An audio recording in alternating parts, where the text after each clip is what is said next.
My name's Dan Tewson and I'm a farm advisor working with Natural England, and I'm going to tell you a little bit about our work in the Kent Downs restoring and reconnecting wildlife-rich habitats.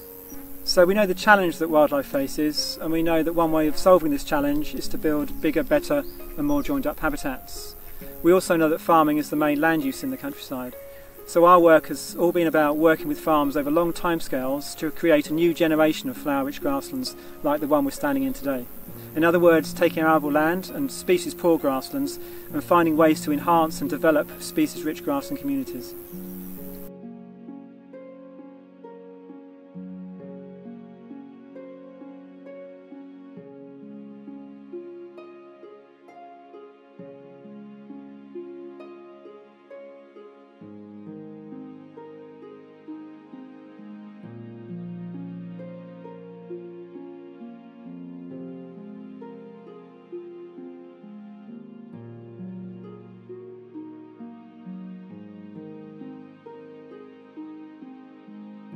So one way of creating this landscape of new grasslands is to take arable land and allow the natural vegetation to colonise in on its own accord. And this is a really good example of a 10-hectare block. It was arable back in the mid-1990s, and now we've got the makings of a really good chalk grassland plant community. We've got lady's bedstraw, pyramid orchid and quaking grass.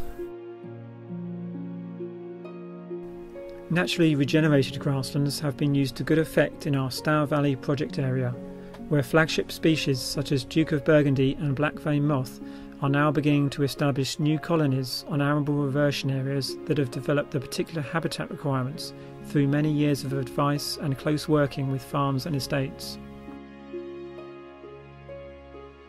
Add to this the network of fields that have been sown down to native wildflowers, and we're now well on our way to completing a large-scale nature recovery network in this area.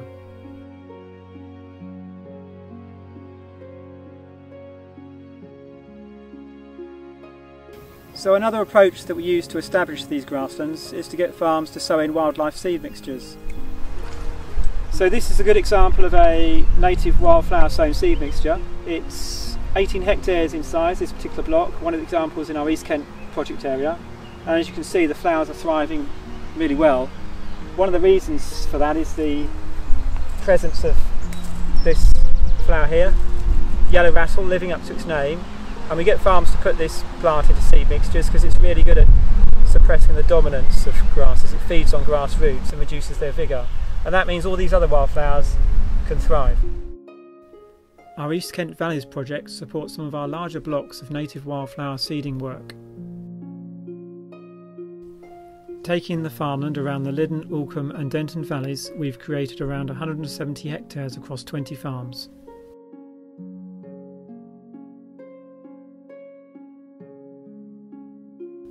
"70 hectares of which have been sown with wildflower mixtures, linking up large areas and corridors of insect-rich habitat.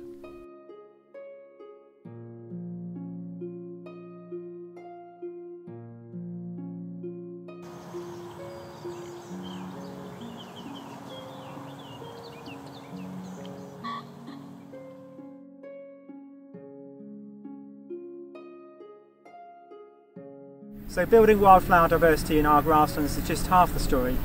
The other part of the story is all about building what we call structure. In other words, the range of different vegetation heights that wildlife needs. And this ranges from hay meadows, which are cut in the summer months,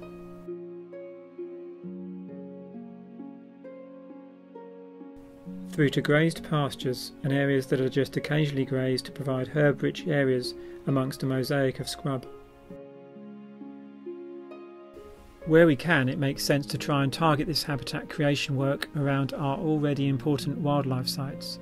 But as we know, this is so often a fragmented and small resource that in order to restore wildlife to many landscapes, we have to start again from scratch.